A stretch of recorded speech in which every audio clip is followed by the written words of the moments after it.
Partie 2. Alors, j'ai fini de redémarrer l'ordinateur. On a installé Hyper-V. On va voir mes cartes réseau maintenant.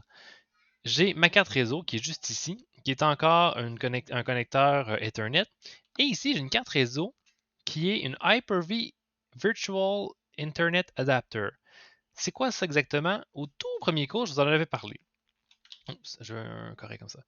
Ici, tu as ta VM, hein, t'as ton ordinateur. Ça, c'est la partie métal, bare metal qu'on appelle.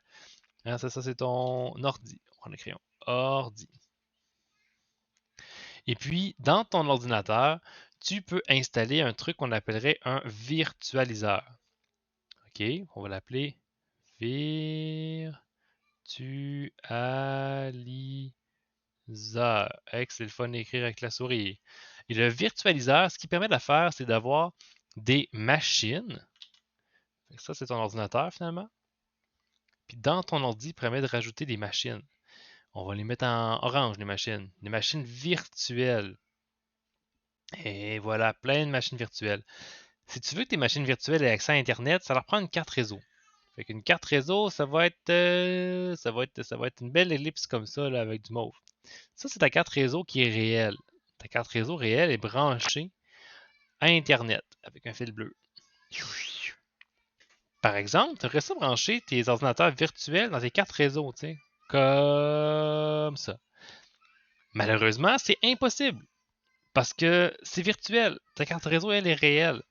Fait que ce qui se passe quand tu installes Hyper-V, c'est que tu crées une carte réseau virtuelle. Ta ta ta. Donc ici, on a une carte réseau qui est virtuelle et puis qui est branchée à ta carte réseau qui est réelle. Donc, c'est littéralement des fonctionnalités réseau qui sont virtuelles. Ça fait un bout que ça existe déjà. Et puis, je fais un cours sur le 5G. Et puis, la 5G, c'est 100% des fonctionnalités. 100%. En majorité, la grosse révolution, c'est des fonctionnalités réseau virtuelles. Il n'y a pas juste des cartes réseau virtuelles. On peut virtualiser des pare-feux, on peut virtualiser des trucs qui regardent la qualité de service, on peut virtualiser des encrypteurs. Bref, on arrête cela, mais c'est pour ça que j'ai finalement une deuxième carte réseau. Donc, à la question ici, combien de cartes réseau avez-vous maintenant? La réponse, c'est 2, une de plus. Quel est le type de carte qui a été rajoutée? C'est une carte réseau virtuelle. Pour le reste ici, on s'en fout. Ça ici, on va aller mettre ça en place. Puis ça ici, ben ça va être un peu différent, ok? Donc, je vais démarrer Hyper-V.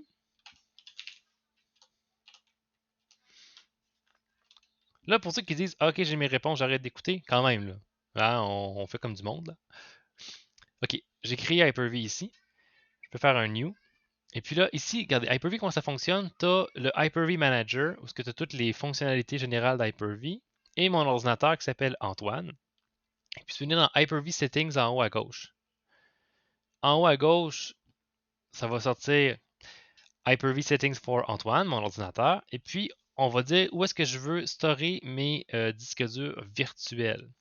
Donc, je peux venir ici, puis on va aller se créer dans le disque C.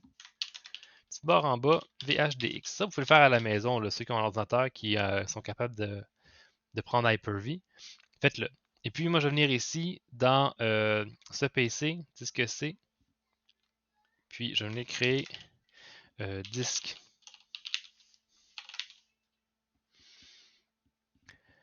C'est ça, exactement. Donc, disque VHDX. Donc, on n'aura pas nos machines virtuelles à l'autre bout du monde. Ça prend beaucoup de place. Fait qu'après le cours, si vous voulez les supprimer, ben, vous allez avoir déjà vos deux machines virtuelles à supprimer de façon très rapide et simple. OK.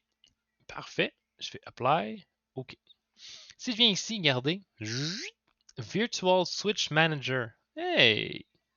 Virtual Switch, c'est ma carte réseau virtuelle finalement. C'est mon commutateur virtuel. C'est qu'est-ce que j'ai créé tantôt. On peut se créer des commutateurs maison, mais on n'en fera pas là, mais tu pourrais. Et ça, parfait. Puis là, on va se créer une nouvelle machine. Virtual machine. Before you begin. Ouais, next. Le nom, je sais pas, on va l'appeler. On a-tu un nom dans le laboratoire? On a un nom. On a un nom. On va lui donner un nom ensemble, ok? On va lui donner un nom. On va l'appeler COVID. Next. Génération 2. C'est important. Normalement, les machines virtuelles sont sur génération 2. Si jamais je me suis trompé, je mettrai un commentaire dans la description. OK, Startup Memory, c'est la mémoire nécessaire au démarrage de votre machine. Laissez ça à 1 gig, 1024 mégabits. Mégabytes, ouais. Connexion, important. Default switch, allez chercher la connexion. Si tu mets pas de connexion, tu n'as pas d'Internet. Tu veux de l'Internet sur ta machine, default switch. Next, le nom de ta machine. Et puis là, tu peux dire, ben, je vais prendre un disque dur qui existe déjà. Et ce fameux disque dur-là, on va aller le chercher. Donc, je ne sais pas quand vous vous connectez en VPN si c'est avec FortiClient, mais on va le faire ensemble. Moi, en tout cas, c'est ça que je prends. Mais probablement que c'est la même chose pour vous, là. Donc, avec FortiClient, VPN, vous vous connectez en VPN. Et puis, vous allez vous connecter les disques réseau.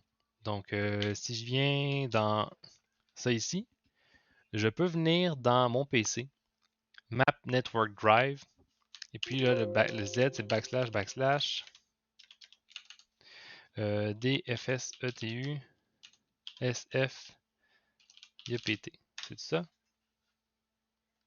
DFSETU, SFDEPT. On va supposer être ça. Je mets une petite carte bleue ici, là.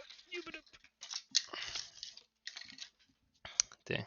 SFDEPT, DFSETU. Ah, je me suis trompé. SFDEPT. DFSETU. Parfait. Tu mets ton nom.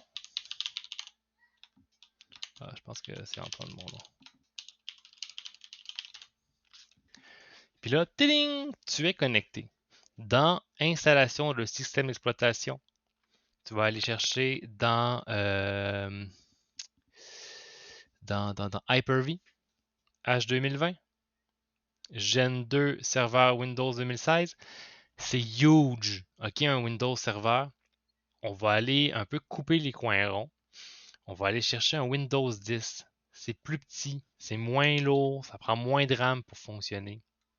Et puis le Windows 10, on va aller le mettre dans VHDX.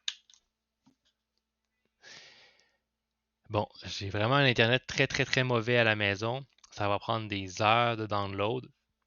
Donc, ce que je vous propose, c'est de terminer la vidéo sur une troisième partie. Bon, vous entendez mes enfants crier en arrière. Ça va probablement être ça pas mal toutes les vidéos, là. Quand il pleut, en tout cas, du moins. Gênez-vous pas si vous avez des questions. Puis comme je vous ai déjà dit plusieurs fois, c'est pas grave si tu n'es pas capable de faire le lab. Ceux, par contre, qui veulent le faire, le lab à la maison, puis qui aimeraient savoir s'ils ont bien fait ça, je ferai une vidéo pour vous montrer comment vous corriger tout seul. J'ai fait une espèce de logiciel de correction automatique en ligne. Et puis, ben, ça va être une belle façon de le tester. J'ai vu dans mon petit sondage qu'il y avait des gens qui étaient motivés à 10 sur 10. Ben, vous qui sont motivés à 10 sur 10, qui sont à la maison, qui s'ennuient un peu, qui veulent le faire, le lab, au complet, puis me dire Antoine, j'ai-tu refait comme il faut?